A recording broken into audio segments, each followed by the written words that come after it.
There is a clear narrative online. AMD is amazing and Intel is trash, they can't do anything good. And honestly, that needs to stop. So today I'm comparing the Ryzen 7 7800X3D, Intel i5-14600K and Intel Ultra 7 265K in real mid-range gaming setups. The results might surprise you and it might even save you some money. These three chips all sit at under £300 right now, which makes them realistic options for most gamers and creators. Not extreme £700 flagships, but the kind of CPUs normal people actually buy. And I've included the 14600K as more of a budget option to compare to see if last gen tech can save you some money. For fairness, each CPU got a solid build, but not an over-the-top one. For the Ryzen 7800X3D, we used a Gigabyte B650 Gaming X-AX with 32GB of DDR5 6000 at CL30. For the Intel Ultra 7 265K, we used the ASRock Z890 Pro RS with 32GB of DDR5 6400. Then for the Intel 14600K, we used the Asus Z790P DDR4 with 32GB of DDR4 3600 CL18. We chose DDR4 because the point of the 14600K is to save money, and therefore going with a DDR4 is going to save more money. All three of these systems ran with the exact same RTX 5070 Asus Prime OC. No overclocks, no tweaks, just clean Windows installation and Expo or XMP enabled, exactly how 99% of users build their systems. There is a little bit of discrepancy seeing as the AMD got a B series board and Intel got a Z series board, but the package cost between them was actually quite balanced, and I find on the AMD systems that higher end motherboards don't actually impact the performance at all. So first up is Call of Duty Warzone 1440p balanced preset, and this is pretty good test for both the CPU and the GPU. It's quite a heavy and sluggish game, and you can see the results on screen now. Next is Fortnite. This is low settings 1440p with epic view distance. This is more of a true CPU bottleneck test because the game is so light that even a 5070 is not going to be stressed at all in this game. Next up is Cyberpunk 2077 at RT medium settings. Honestly, this is not a CPU test. It's pretty much just a GPU test, but it's just to show us that when the GPU is bottlenecked, the CPU doesn't matter a whole lot. And finally, for our popular games, we have Apex Legends 1440p with all settings at maximum.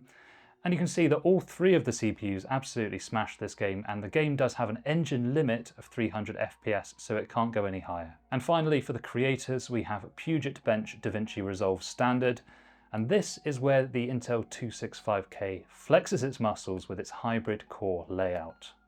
So here's the shocker. At 1440p with a mid-range GPU, differences are actually smaller than I expected, especially in the 1% lows, which I think are more important than the overall average. This isn't about chasing a couple of FPS, it's about which platform gives you the best overall deal. And in terms of the best deal, AMD certainly wins. You've got cheaper motherboards, lower power use, and AM5 gives you a proper upgrade path. For the Intel chips, they're basically on dead platforms, so it means when you upgrade, you're going to be buying a whole new motherboard, and as any PC builder knows, that's the most annoying part of a PC system to swap out. So here's the takeaway. If you are mainly a creator, the Intel Ultra 7 265K is actually a great option because of the hybrid core layout and quick sync.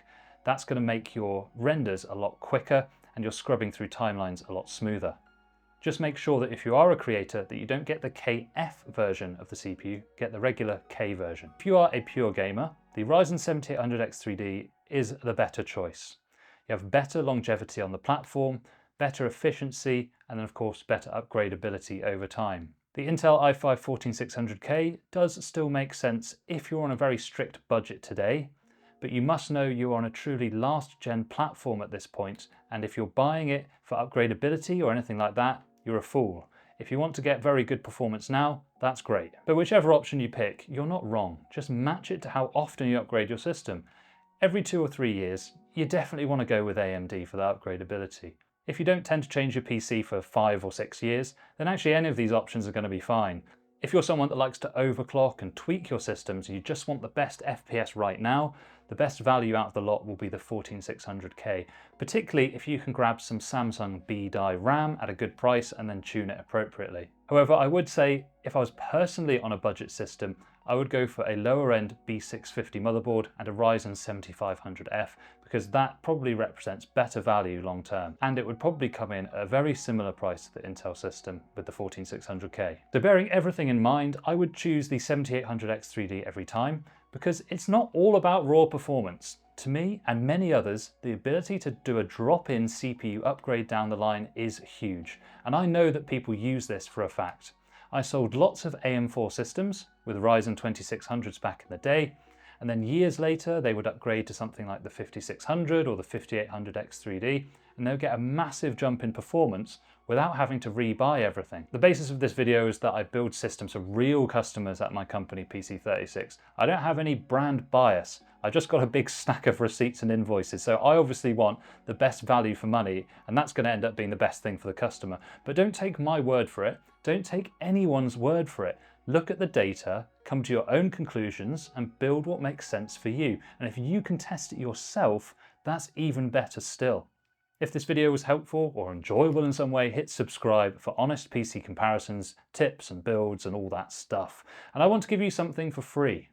Join my mailing list linked down below, and I'll send you free tips and tricks for PC building just every few weeks or so, and there's no strings attached. Okay, see ya.